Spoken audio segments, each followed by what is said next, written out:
সব সাহাবী মদিনাতে চলে গেল।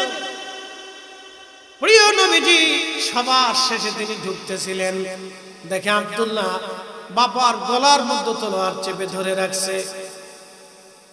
কি ব্যাপার আব্দুল্লাহ, কি হয়েছে?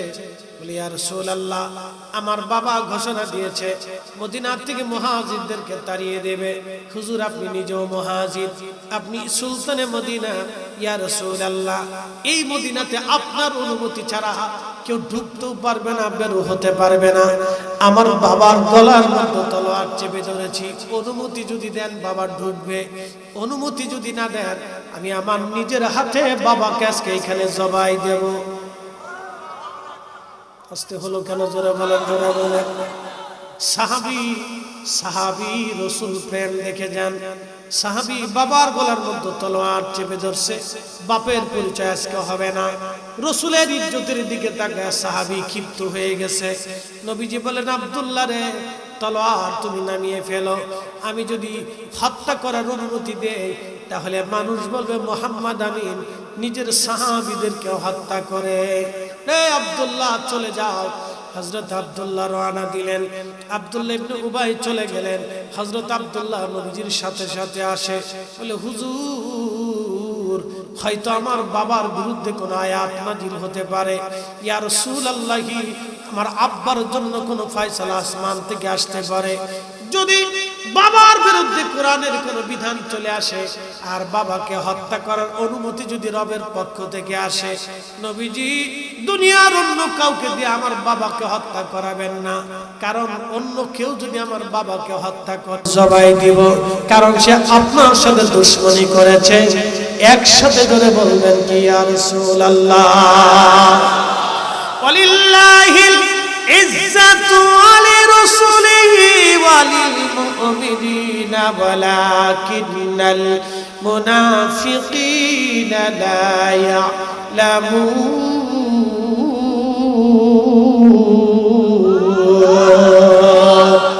মুনাফিকের তিনটা আলামত: কথায় কথায় মিথ্যা বলবে, ওয়াদা করলে বরখেলাপ করবে, আমানত রাখলে খেয়ানত করবে। কথায় কথায় মিথ্যা বলবে, আমানত রাখলে খেয়ানত করবে এবং ওয়াদা করলে বরখেলাপ করবে। এটা হলো মুনাফিকের আলামত। এই তিনটা আলামত যদি কারো মধ্যে পান, নামাজ পড়লো মুনাফিক, রোজা রাখলেও মুনাফিক, হজ করলেও মুনাফিক। আল্লাহ ডাক দিলেন, হাবিব উম্মতকে জানায় দেন মুনাফিকের আরেকটা পরিচয়, ওয়ালিল্লাহিল ইজ্জা, ইজ্জত এবং সম্মান মর্যাদা আল্লাহর জন্য, ওয়ালি রাসূলিহি, আপনি নবীর জন্য, ইয়া রাসূলুল্লাহ, ওয়ালিল মুমিনিন, আমার ওলিদের জন্য। নবী গো, যারা মুনাফিক তারা ওলিদের সম্মানও বোঝে না, আমার রাসূলের সম্মানও বোঝে না, আমি আল্লাহর সম্মানও তারা বোঝে না। যারা মুনাফিক তারা ওলিদেরকেও সম্মান দেয় না। যারা মুনাফিক তারা আমি রাসূলকে, আমার রাসূলকেও সম্মান দেয় না। যারা মুনাফিক তারা আমি আল্লাহর ইজ্জত বোঝে না। ইয়া রাসূলুল্লাহ, এটাও মুনাফিকের আলামত, মুনাফিকের আলামত, মুনাফিকের আলামত। তার মানে বোঝা গেল আমাদের দেশে বহু মুনাফিক আছে। একসাথে ধরে বলেন আল্লাহু আকবার। বসে যান, লড়াচড়া দিবেন না, বসে যান, দোয়া করে যাবেন। মা কবর থেকে দোয়ার প্রতীক্ষায় বসে আছে, বাবা কবর থেকে দোয়ার প্রতীক্ষায় আছে। আল্লাহ জিবরাইলকে আল্লাহ বলেন, জিবরাইল 3 নম্বর আমার বান্দার তাকদীরের মধ্যে তুমি লিখে দাও, সে কি পরিমাণে ইজ্জতওয়ালা হবে তুমি লিখে দাও, সম্মান কেমন হবে তুমি লিখে দাও। 4 নাম্বার আমার বান্দার জন্য তুমি লিখে দাও, সে জান্নাতি নাকি জাহান্নামী, সে কি জান্নাতি নাকি জাহান্নামী, তুমি আমার বান্দার জন্য লিখে দাও। এই জন্য মনে রাখবেন, বহু মানুষ আছে বেঈমান হয়ে কবরে চলে যাবে, আবার বহু মানুষ আছে সারা জীবন মূর্তি পূজা করার পরে শেষ জীবনে কালেমা পড়ে মুসলমান হয়ে কবরে যাবে। বহু মানুষ আছে সারা জীবন আমল করার পরে পরে লাস্টে নাস্তিক হয়ে কবরে চলে যায়।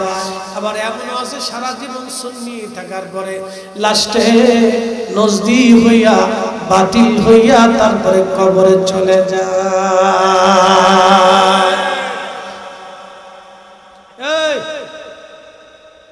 বসেন, কি পেশাবে ধরছে?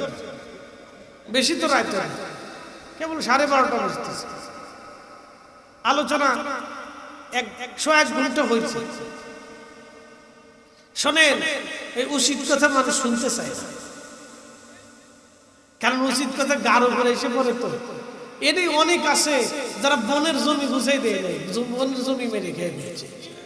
এখন যে ওই ওয়াজ করছি তখন আর শরীরের উপর লেগে গেছে, আর এই হুজুরের ওয়াজ শোনা যাবে না জায়গা। আমি যে তোর বাঁচার রাস্তা দেখাচ্ছি হে তো বুঝবে না। আচ্ছা, আপনাদেরকে একটা প্রশ্ন করি, জবাব দেবেন। এই উঠবেন না, বসেন, জবাব শুনে যান, জবাব দিয়ে দিন। একজন 30 বছর ধরে বনের জমি বুঝাই যায় না, বুঝেন, আমি পরিসংখ্যান থেকে বুঝাচ্ছি।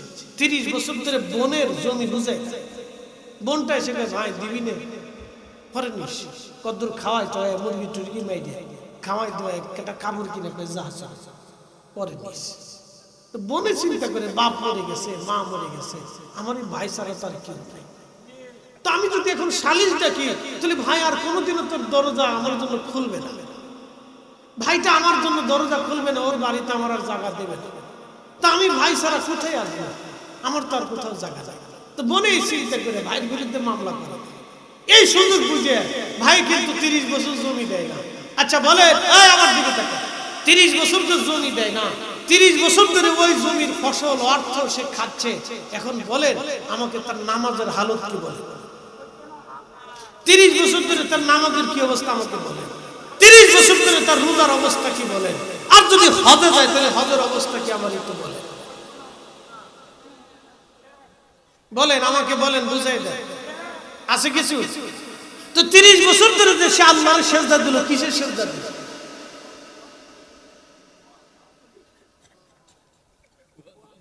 বুয়া দলিল নানি, এটা তো বুয়া। বুয়া একসাথে বলেন কি? জোরে বলেন, একসাথে জোরে বলেন কি? হ্যাঁ, এই কথা যখন আমি বলবো তখন হুজুরের ওয়াজটা খুব ভালো শুনছিলাম, আয় দিয়ে আমরা কলিজার ভিতরে মেরে দিচ্ছে যাই গিয়ে, ভাল লাগতো না। হ্যাঁ,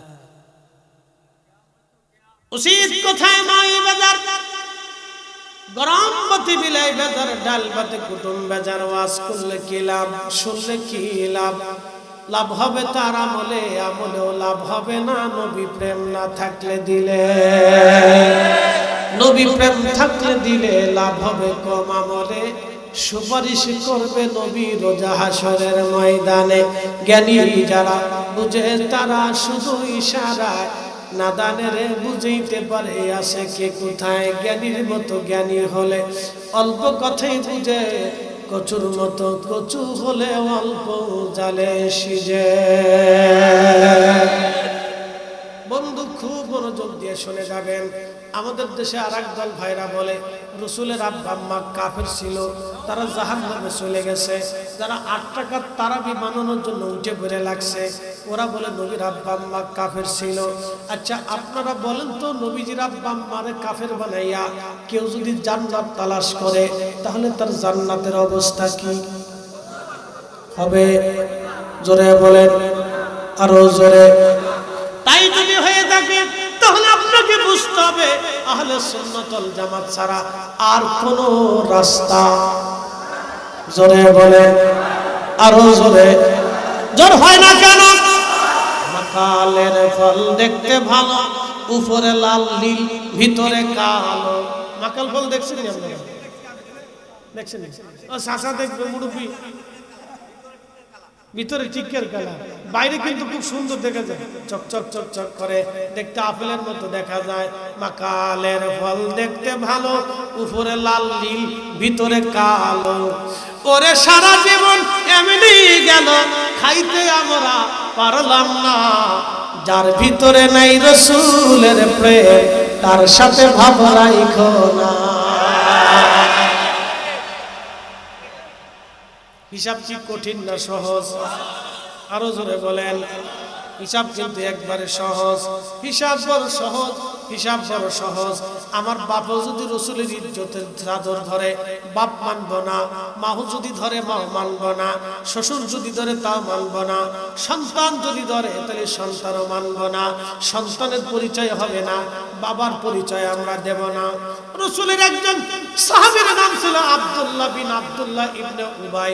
আপনারা নাম শুনে চিনে ফেলছেন। আব্দুল্লাহ ইবনে উবাই ছিল মুনাফিকদের লিডার, মুনাফিকে আজম, মুনাফিকে আজম। নবীজি কোন এক যুদ্ধের ময়দানে যাইতেছিলেন, এই ঘটনাটা শুনে যান। এত সময় আপনাদেরকে আমি কাসাস দেই নাই, ঘটনা দেই নাই, যুক্তি দিয়া সমসাময়িক বিষয় নিয়ে আপনাদের সামনে কথা বললাম। কারণ এই কথা যদি না বলি আমাদের নারী সমাজ ধ্বংস হয়ে যাচ্ছে। কি বলবো, আগেকার নারীরা তো কোরআন শরীফ পড়তো, প্রত্যেক বছরে মাসে কোরআন খতম দিত। এখনকার বেরিরা খালি টিকটক বানায়। দুঃখের কথা বলে লাভ নাই, মাদ্রাসা পড়ুয়া ছেলেরা বোরকা পরে টিকটক বানায়। ওরে শয়তান রে, শয়তান একেবারে খালা। তুমি মাদ্রাসায় ঘুরে টিকটক বানাও রে খালা, তাহলে তো আর কোনো চিন্তার কারণ নাই আমার। খালা রে, তুমি থাকতে আমার, আমি সাগরে চলে যাই, তোমরা থাকতে আমার কোনো ভরসা নেই। শয়তান কত কোয়ালিটির শয়তান, চিন্তা করে।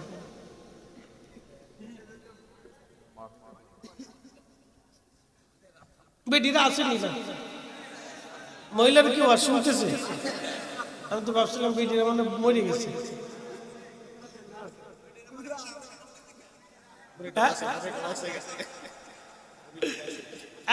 খুব শুনে যাবেন, সমাজ অন্ধকারে নিমজ্জিত। আগামী এইভাবে যদি চলতে থাকে তাহলে বাংলাদেশ অন্ধকারে যাবে। 3 বছর আগে ছেলেরে বলে মুসলমানি দিছে, 3 বছর পরে গাঁজা টানে। হ্যাঁ মাফি বাবু, সিগারেট টানা দেখলে আপনি বেহুশ হয়ে যাবেন। আমি 60 বছর ধরে সিগারেট খাই, ও কেমনে টানে? কিদলে শীতে খাইতে টানতেছে, বয়স মাত্র 12। ক্লাস 8 পরে পোলা বিড়ি টানে। এই পোলা কথা কইস নাকি? 8 পরে পোলা বিড়ি টানছে। ও বাবু মানে না, চাচা মানে। আর যদি একটা মোটরসাইকেলের চিঙ্কু কঙ্কু একটা কিনে দিতেই পারে, ও উস্তাদ মাসেক বাপ চাচা খালু বুফা মুরব্বী কিচ্ছু মানে না, খালি ফেরাত করে ফেরাত। সেদিন ভরত করে মারতে আমার গাড়ির নিচে চলে যাচ্ছে। আমার নতুন গাড়িটা দামি গাড়ি মেরে দিচ্ছে। আরেকটা লিয়ে এসে ও গাড়ি চালাবে না, ওটা থুয়েছি মাঝে যা। শেষে পর্যন্ত কোনটা এসে মেরে দিয়ে আমি চিন্তা করলাম, পরে পুলিশে ধরে নিয়ে গেছে। মোটরসাইকেল নিয়ে গেছে, পুলিশে ধরে উড়া হুজুরের ড্রাইভ মারছে, দিলে আজকে রক্ষা নেই। তা আমাকে হুজুর আপনি যান, আমি সন্ধ্যার পরে আপনার ফোন দিব, জরিমানা দিতে হতো। সন্ধ্যার পরে ফোন দেওয়ার পরে আমি চিন্তা করলাম যে ও ছাতা যদি আমার গাড়ির নিচে এসে পরে মরিয়ে যেত, তাহলে উল্টে আমার আরো জরিমানা দেওয়া লাগতো। মাই কাঁদতো, বাপে কাঁদতো, খোলা পালে কাঁদতো। হুজুর আপনি ওরা বিপদ না, 4-5 লাখ টাকা উল্টে আমার দেয়। যাক আল্লাহ আমার অল্পতে উলি বাঁচাই দিচ্ছে। পরে সে অফিসারে বললাম যে স্যার এক কাজ করে, ও সাথে এমনি মরে গেলে আমার বিপদ হয়ে যেত, আল্লাহ আমারও বাঁচাই দিচ্ছে, ওরও বাঁচাই দিচ্ছে, ও সাইয়ে দেয়। ওর কাছ থেকে আর আমি জরিমানা নিলাম না, ওরে মাফ করে দিই। হুজুর ভালো কাম করছে না, গরিব মানুষ। আমাকে গরিব বলে ওর একটু শিখিয়ে দেন, এইভাবে যেন সাইকেল না চালায়। ঢাকার শহরে পঙ্গু হসপিটালে দেয় একটার পা এমনি ঝুলাই তুই দিচ্ছে, আর একটার পা এমনি কাজ করে রাখছে। সব মোটরসাইকেল এক্সিডেন্ট। আমার ওই পদ্মা সেতু লেনে গত বছর কুরবানিতে না রোজার ঈদের সময় 5টা মরে গেল মোটরসাইকেল, ভেরাত করে পুরি মরে গেল। মানে সাইকেল পাইলে আর পিছনে যদি একটা জন্ডিস বসাইতে পারে, বাপরে বাপ, ওরে গতি কারে কর, গিয়ার খালি বাড়তে দেখলে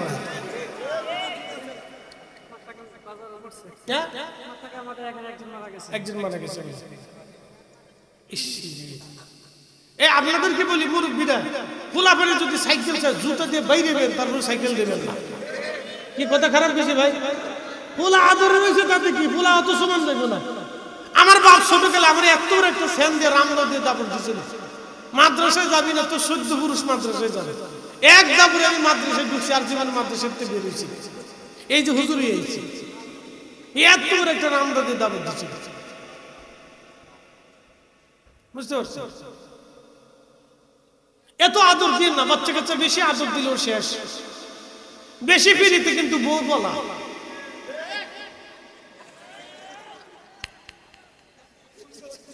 মাইরি ফেলছিল, এই কথা কওয়া যাবে না, সামনে আগাল যাবে না। আমার বাসার থেকে বলে দিচ্ছে বেডিগার বিরুদ্ধে ওয়াজ করলে কিন্তু রান্না বান্না হবে না।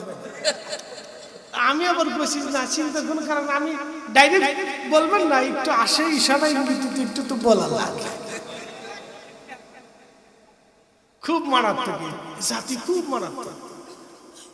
আল্লাহ তাদের হায়াত দিক, শুভ বুদ্ধি উদয় করে আমরা দোয়া করি। এরা যেন টিকটক বেটি না হয়, এরা যেন হযরত রাবিয়া বসরির মতো হয়, তাহলে আমরা বীর সন্তান পাবো। কথা কন না কেন? ঠিক আছে কি না? আমরা সুসন্তান পাবো। আগামী দিনে তোর সিচার বাটপার বদমাশ হিরেন্সি গান দুটি এগুলো হইতো না। কি কথা খারাপ কইছি ভাই? ফুলা বড় হয়ে দেখবে মাই দেখি এই জুয়ান কালে টিকটক করতে রে, মাইয়া বড় ওর ঘরে দেখবে মাই দেখি জুয়ান কালে টিকটক করতো, তাহলে আমি টিকটক করলে অসুবিধা কি? হ্যাঁ, ও নারী তো বুঝতেছে না যে ওর ভবিষ্যৎ অন্ধকার। ওর গর্ভে বাচ্চা হবে, বাচ্চা বড় হওয়ার পরে দেখবে যে মা টিকটক করতো, লাচালাচি করতো, তো মা যদি লাচে তাহলে আমার লাচার অসুবিধা করতে। ওই মেয়ে চিন্তা করবে মা মানে চরিত্রহীন ছিল। হ্যাঁ, একবার সন্তানের মগজে যদি মা চরিত্রহীন একবার সন্দেহ ঢুকেই যায়, তাহলে বুঝবেন যে সারা জিন্দেগি তো কোনোদিন ওই মার সম্মান পাবে। বাবার সন্দেহ, বাবার সম্পর্কে যদি কোনো সন্তানের মগজের ভিতরে একবার সন্দেহ ঢুকে যায় যে বাবা চরিত্রহীন, তাহলে আর জিন্দেগি বরবাদ হয়ে যাবে। মনে রাখেন, আমি আপনাদেরকে সূত্রের কথা বলে দিয়ে গেলাম, কাজের কথা আমি বেকাজের কথা একটাও বলিনি। কাজের কথা বলে দিলাম, জীবনের কাজের কথা। আল্লাহ আমরারে হেফাজত করুক, সকলে বলেন আমিন। আলোচনার ইতি সূরা মুনাফিকের তাফসীর থেকে একটা বাস্তব ঘটনা সাহাবীদের জীবনে আমি আপনাদেরকে শুনি, আপনাদেরকে একসাথে নিয়ে দোয়া করব। দোয়ায় থাকবেন না ইনশাআল্লাহ? বেশি না, আমাকে 10 থেকে 15টা মিনিট সময় দিয়ে যান, বেশি লম্বা করব না। আমি জানি লাস্টে স্বার্থ না থাকলে মানুষ পালায়, বলে হুজুর স্বার্থ কি? আমি স্বার্থের নাম দিছি তাবারক। ওটা না থাকলে ফুলা বলে লাস্টে স্বার্থ নাই, আমি যাই গে। দেখবেন ফুলা বলে চলে যাবে। যদি টুবলা থাকতো তাহলে একটা লোকও যাইতো না, ওই কোনায় কোনায় লোক ভরা থাকতো। আজকে হুজুরির ডাক শুনে তারপরে টুবলা লয়ে যাবে। টুবলা না থাকলে লোকজন শুনছি স্বার্থ নাই, যাই যাই। সিস্টেম বাঙালি খুব সালা, খুব সালা, খালি সুযোগ খুঁজে। এই জন্য পৃথিবীর বিভিন্ন ইমিগ্রেশনে আমরা পাসপোর্ট দেখার পরে খালি এমনি এমনি দেখে, এমনি ভূত হয়ে দেখে এইটা কেদা, আবার দেখে কাগজপত্র হাতা, দেখে এটা ঠিক আছে কিনা, প্রত্যেকে আসলে আবার বাংলাদেশ দেখার পরে চিন্তা করে তো রোহিঙ্গার দেশের মানুষ। আমরা 4 পয়সাও মূল্য দেয়, মানুষই মনে করে মনে কিছু নেই। সত্য কথা বলা তালিকার ভিতরেই রাখে। আমরা যেমন রোহিঙ্গাদেরকে মূল্যায়ন করি না, উন্নত বিশ্ব আমরা মূল্যায়ন করি, তালিকার ভিতরেই রাখে। ওরা মনে করে এরা খুব অভাবী, মিসকিন, দরিদ্র, এরা আসছে, আমরা দয়া করে দয়া করে আসছে, সাগর মাগর বাড়ি দিয়ে ওরা দিয়ে দিই, কাজ করে। তাও জুলাইতে জুলাইতে জান শেষ করে। ইউরোপে যারা যায় 5 বছর 10 বছর ধরে জুলাই দেখে এটা ঠিক কাজ করে কিনা, না চুরি চাপটা নিতে বুঝে, তারপরে পরে কাজ বুঝে সুঝে কাজ। ভাই এগুলি আমাদের পরিবেশের কথা আপনাদের সামনে তুলে ধরে সাহাবীর জীবনী শোনাই দিয়ে যায়। দেখেন সাহাবীরা কেমন ঈমানওয়ালা ছিল। একসাথে জোরে বলবেন আল্লাহু আকবার, না হাত উঁচা করে বলেন আল্লাহু আকবার। তেলের গাড়ি তেলে চলে, হাওয়ার গাড়ি হাওয়ায় উড়ে, বিনা তেলে চালায় গাড়ি নবী সুলাইমান। আমরা সেই মুসলমান, ঠিক কিনা? আব্দুল্লাহ ইবনে উবাই নবীজির যুদ্ধে রওনা দিলেন। মুহাজির আর আনসার সাহাবী দুইজনের মধ্যে বাক্য বিনিময় হলো, মতানৈক্য হলো, দুইজনে একটু উত্তপ্ত বাক্য বিনিময় করলেন। মুহাজির সাহাবীদের কাছে বললেন, মুহাজিররা রে, আনসারীরা আমাকে ধমক দিয়েছে। আনসারী সাহাবী আনসারীদের কাছে যায় বলেন, আনসারীরা মুহাজির আমাকে ধমক দিয়েছে। দুই পক্ষ একটু উত্তপ্ত হয়ে গেলেন। মাঝখানে আব্দুল্লাহ ইবনে উবাই তো মুনাফিক ছিল, সাথে দাঁড়ায় বলল, দেখ আমরা মুহাজিরদেরকে মদিনায় জায়গা দিয়েছি, ওরা আমাদেরকে ধমক দেওয়ার সাহস করতেছে, আমি মদিনায় ফিরে গেলে প্রত্যেকটা মুহাজিরকে মদিনা থেকে ঘাট ধাক্কা দিয়ে বের করে দেব। প্রিয় নবীর কাছে সংবাদ চলে গেল, যুদ্ধ যাত্রা বন্ধ করে নবী বলেন তাড়াতাড়ি রওনা দাও মদিনার দিকে। ভেজাল মতানৈক্য সৃষ্টি হয়েছে, যেখানে মতানৈক্য সৃষ্টি হয়েছে এখানে যুদ্ধ করা সম্ভব না, কারণ এখানে যুদ্ধে গেলে পর্যদুস্ত হতে হবে। তাড়াতাড়ি মদিনায় মুভ। সমস্ত সাহাবীরা রওনা করলো। নবীজি সবার পিছে পিছে আসতেছিলেন। রাসূলের সাহাবী আব্দুল্লাহ রাদিয়াল্লাহু আনহু, যিনি আব্দুল্লাহ ইবনে উবায়ের সন্তান ছিলেন, সবার আগে ঘোড়া দাবড়াইয়া মদিনায় চলে আসছে। মদিনায় আসার পরে অস্ত্র শস্ত্রে সজ্জিত হয়ে যেই রাস্তা দিয়ে মদিনায় ঢুকবে, ছেলেটা তলোয়ার হাতে নিয়ে সে রাস্তায় দাঁড়িয়ে আছে। আব্দুল্লাহ ইবনে উবাই সবার আগে মদিনায় ঢুকতেছিল। ছেলেটা তলোয়ার টেনে বের করলেন। যুদ্ধের অস্ত্র শস্ত্রে সজ্জিত হয়ে ছেলে দাঁড়িয়ে আছে, ঢাল হাতে নিয়ে তলোয়ার হাতে নিয়ে। ছেলে বাবার সামনে দাঁড়ায় বলেন, এই বেটা দাঁড়াও, তোমাকে আজকে বাবার পরিচয় দেব না, আমি সন্তানের পরিচয় আজকে নেব না। তুমি বলেছো মুহাজিরদেরকে নাকি মদিনার থেকে তাড়ায় দেবা। বাবা, তোমার কলিজায় কি করে সাহস হয়? আমার রাসূল নিজে মুহাজির, নবী হিজরত করে মদিনাতে এসেছে। এই মদিনার সুলতান হলো আমার নবী। বাবারে, আজকে আমি তোমার সন্তানের পরিচয় দেব না। এই বাবা, কি করে তোমার সাহস হয় এই মদিনার থেকে তুমি মুহাজিরদেরকে তাড়িয়ে দেবা? আজকে আমি আমার হাতে তলোয়ার নিয়েছি, বাবার পরিচয় দেব না। আজকে তোমার দেহ থেকে কল্লা কেটে আমি আজকে আলাদা করে ফেলবো। আমার রাসূল আসবে, নবী যদি তোমাকে মদিনায় ঢুকতে দেয় তাহলে আমি সন্তান তোমাকে ছেড়ে দেব। আর রাসূল যদি তোমাকে হত্যা করার অনুমতি দেয়, আব্বা আল্লাহর কসম করে বলি আমি তোমার দেহ থেকে মাথা আলাদা করে ফেলবো। একবার আওয়াজ তুলে বলা যাবে কি আল্লাহু আকবার। মাকালের ফল দেখতে ভালো, উপরে লাল নীল ভিতরে কালো, ওরে সারা জীবন এমনি গেল দয়াল, খাইতে আমরা পারলাম না। যার ভিতরে নাই রাসূলের প্রেম তার সাথে ভাব রাখো না। এই গোলা বলে হেই উঠোসকে বস, ওর স্বার্থ নেই তো বলাচ্ছে বলিস না বাবা, তোদের দোয়া কবুল, ওরা তো জানে না। 7 বছরের আগে বাচ্চাদের দোয়া কবুল হয়েছে। 7 বছরের আগে দাঁড়ায় হিসাব করলে কোনো গুনাহ নেই না, কোনো গুনাহ আল্লাহ লেখেন। 7 বছর পর্যন্ত মা, তার মানে চুরি করিস না, কিন্তু চুরি করিস না। আচ্ছা দেব না, অসুবিধা। বাচ্চাদের বসে ওরা লাড়াচাড়া করতেছে। এই স্বার্থ না থাকলে ওয়াজ করা বিরাট কষ্ট। গভীর রাত্রে প্রায় তো অনেক হয়ে গেছে না, প্রায় 12:30 একসাথে করে আল্লাহু আকবার 5-7 মিনিট একটু ওয়েট, একসাথে দোয়া করো। বাচ্চাদের দোয়া কবুল হয়। তোরা যাইস না বাপ, বয় বাপ, আব্বা, সোনা, খালু, ফুফা, সাজা, বয় যাইস না। খুব মনোযোগ দেন। নাতি রাসূল আসতেছি জায়গা মতো। আল্লাহ রাসূলের শান শুনে যান। সাহাবীর কলিজায় রাসূল প্রেম দেখেন। নিজের বাপের সামনে তলোয়ার গলার মধ্যে চেপে ধরছে। এই বাপ, তোর আজকে পরিচয় হবে না। একসাথে বলবেন আল্লাহু আকবার। আর আমরা শায়েখে কি হলো, রাসূলের বিরুদ্ধে বললেও শায়েখের আমরা শুনাচ্ছি। ও সাতার শায়েখ আমরা সুন্নিরা শুনাই না। আমরা বিরোধী রাসূলের ইজ্জতের বিরুদ্ধে হাত দেয়, আমরা বিরোধী না।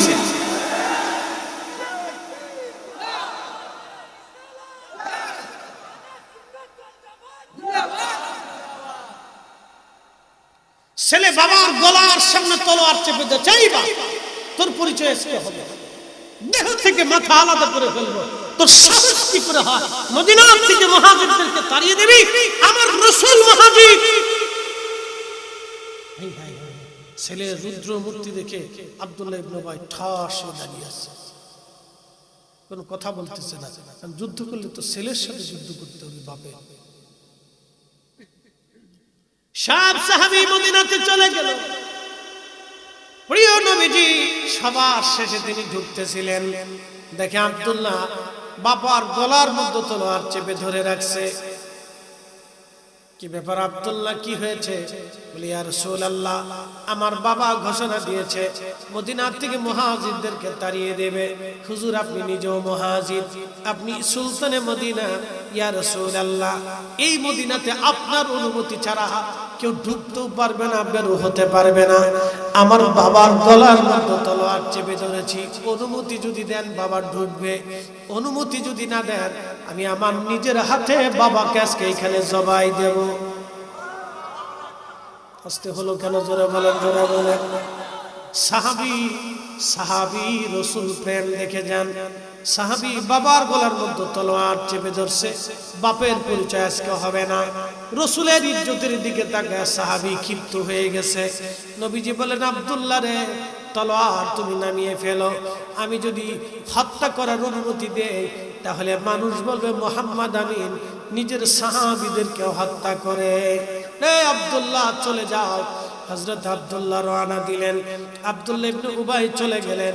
হযরত আব্দুল্লাহ নবীজির সাথে সাথে আসে, বলে হুজুর হয়তো আমার বাবার বিরুদ্ধে কোনো আয়াত নাযিল হতে পারে। ইয়া রাসূলুল্লাহ, আমার আব্বার জন্য কোনো ফয়সালা আসমান থেকে আসতে পারে। যদি বাবার বিরুদ্ধে কোরআনের কোনো বিধান চলে আসে আর বাবাকে হত্যা করার অনুমতি যদি রবের পক্ষ থেকে আসে, নবীজি দুনিয়ার অন্য কাউকে দিয়ে আমার বাবাকে হত্যা করাবেন না। কারণ অন্য কেউ যদি আমার বাবাকে হত্যা করে জবাই দিব, কারণ সে আপনার সাথে দুশমনি করেছে। একসাথে ধরে বলবেন কি ইয়া রাসূলুল্লাহ। ওয়ালিল্লাহিল ইজ্জাতু ওয়ালিরাসূলিহি ওয়ালিল মুমিনিনা ওয়ালাকিন্নাল মুনাফিকিনা লা ইয়ালামুন।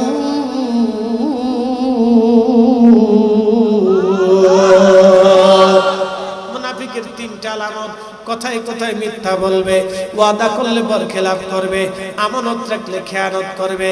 কথায় কথায় মিথ্যা বলবে, আমানত রাখলে খেয়ানত করবে এবং ওয়াদা করলে বরখেলাপ করবে। এটা হলো মুনাফিকের আলামত।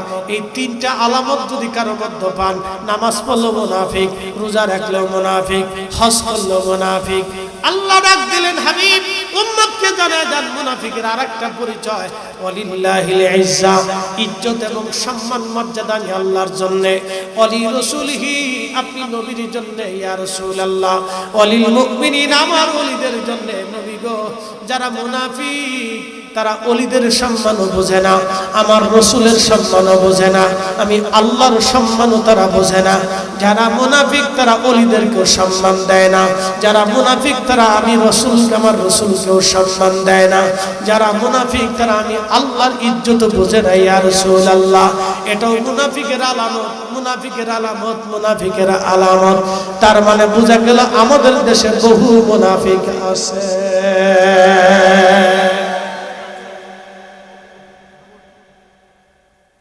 এখন যদি এই তালিকার ভিতরে আমার বাপ পড়ে যায় তাও মুনাফিক, আমার শ্বশুর যদি পড়ে যায় তাও মুনাফিক, আমার স্ত্রী যদি পড়ে যায় তাও মুনাফিক, আমার সন্তান যদি পড়ে যায় তাও মুনাফিক, আমার ভাই যদি পড়ে যায় তাও মুনাফিক।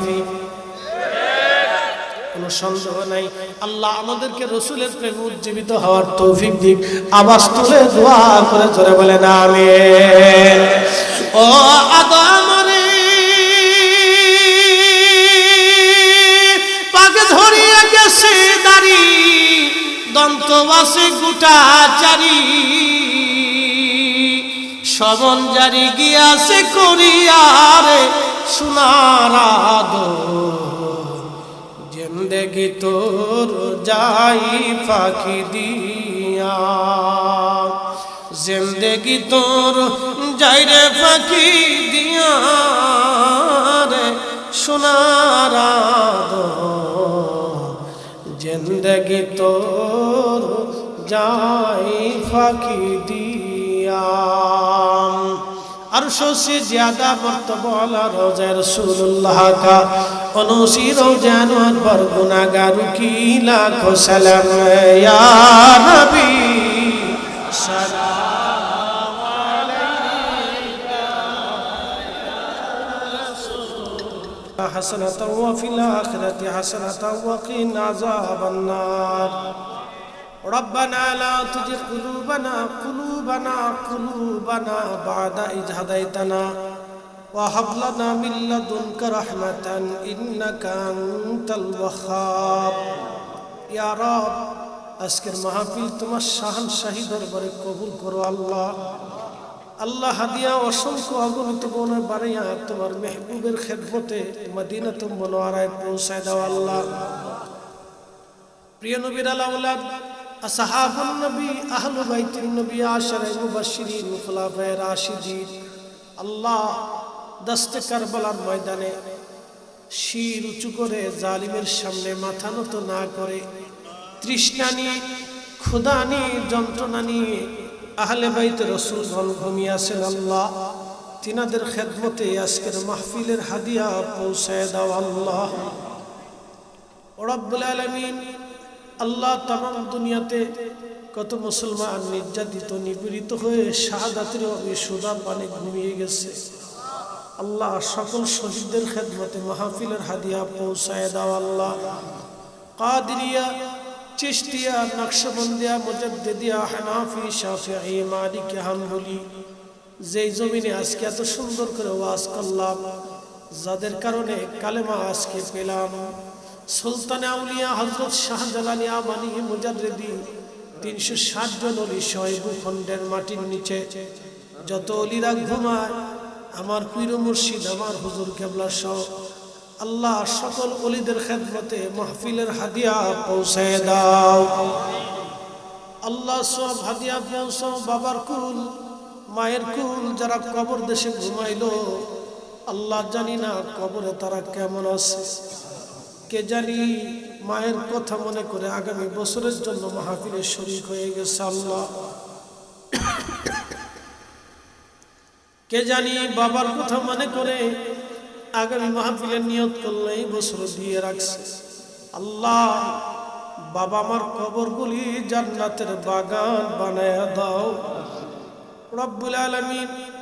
একটা রজনী মায়ের মোহাব্বত খেদমত আমরা সারা জীবন দিয়েও শোধ করতে পারবো না আল্লাহ। কত রজনী মাকে ঘুমাইতে দেই নাই ইয়া রাব্বি, সারা জীবনের সমস্ত শক্তি দিয়ে গায়ের চামড়া কেটে যদি পায়ের জুতা বানাই দেই তারপরও হক শেষ হবে না আল্লাহ। বাবা দিন মজুরি করিয়া পরিশ্রম করে জীবনকে উপেক্ষা করে আমাদের মুখে খাবার তুলে দিয়েছিল আল্লাহ।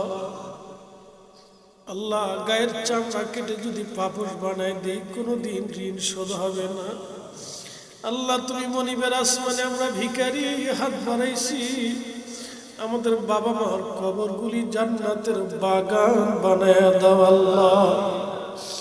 রাব্বির হামহুমা কামা রাব্বায়ানি সগীরা। রব্বুল আলামিন এই মাহফিল প্রত্যেক বছরে মঙ্গল কাটায় তুমি মঞ্জুর করে নাও আল্লাহ। প্রত্যেকজন যুবককে তুমি মেহেরবানি করে কবুল করো আল্লাহ। আগামী বছরের জন্য যারা দিয়ে উৎসাহিত করলেন আল্লাহ তাদেরকে জানে মালে আল্লাহ, জানে মালে রিজিকে আল্লাহ দৌলতে বুলন্দ করে রাখো আল্লাহ। অ্যাক্সিডেন্ট দুর্ঘটনা বালা মুসিবত থেকে সবাইকে হেফাজত করো আল্লাহ। রব্বুল আলামিন আসমানি জমিনে হাওয়ায় রুহাই বালা থেকে আমরা বাঁচায় রাখো আল্লাহ। রাজনৈতিক অস্থিরতায় আমাদের দেশের অর্থনৈতিক মন্দা আল্লাহ, রাজনৈতিক অস্থিরতায় কত মানুষের জীবন নিরাপত্তাহীন আল্লাহ। আমাদের জমিন থেকে রাজনৈতিক অস্থিরতা চিরতরে বিদায় করে দাও আল্লাহ। এমন শাসক তুমি আমাদের মাঝে দাও যিনারা সৎ হবে এবং মানুষের জন্য খেদমত করবে আল্লাহ। মেহেরবানি করে হুজুর শাহজালালের উসিলায় আমাদের জমিনকে তুমি দয়া করে স্বাধীনতার সার্বভৌমত্ব চিরস্থায়ী করে রাখো আল্লাহ। প্রাকৃতিক দুর্যোগ, ভূমিকম্প, টর্নেডো, মহামারী আর দুর্ভিক্ষ আর অভাব অনটন থেকে আল্লাহ, কঠিন বালা মুসিবত থেকে, রোগ রোগ ব্যাধি থেকে আল্লাহ, বন্যা সাইক্লোন থেকে আমাদের জমিনকে দয়া করে হেফাজতে রাখো আল্লাহ। রব্বুল আলামিন এখানে অনেক বাচ্চারা হাত বানাইছে আল্লাহ, বাচ্চাদের হায়াতের মধ্যে অফুরন্ত বরকত দিয়ে দাও। আমার মা বোনেরা আমার কাছে দোয়া চেয়েছে, মালিক কোন মা কোন আশে হাত বানাইছে জানি না, আল্লাহ আমার কোন মা বোনের হাতকে তোমার দরজা থেকে শূন্য ফেরত পাঠায় না আল্লাহ। আল্লাহ এখানে আমার ভাই তিনি হজে যাবেন, দোয়া চেয়েছেন, আরো স্বামী স্ত্রী সহ দুইজনকে হজে যে উপস্থিত হয়ে সুস্থতার সাথে হজ আদায় করার তৌফিক নসিব করো আল্লাহ। আল্লাহ আমরাও মক্কা মদিনার মেহমান হিসেবে কবুল করো আল্লাহ। আমরা সবাইরে তুমি মক্কা মদিনার মেহমান হিসেবে মঞ্জুর করো আল্লাহ। তোমার হাবিবের বারগাহে গোলামকে একবারের জন্য হলে দাঁড়াইবার তৌফিক নসিব করো আল্লাহ। আলহামদুলিল্লাহি রাব্বিল আলামিন, আসসালাতু ওয়াসসালামু আলা রাসূলিহিল কারীম। সাকারাতুল বিছানা আসবে, মৃত্যুর পরওয়ানা আসবে, কঠিন অসময় আমরার জবানে জারি করা মধুর কালেমা লা ইলাহা ইল্লাল্লাহু মুহাম্মাদুর রাসূলুল্লাহ।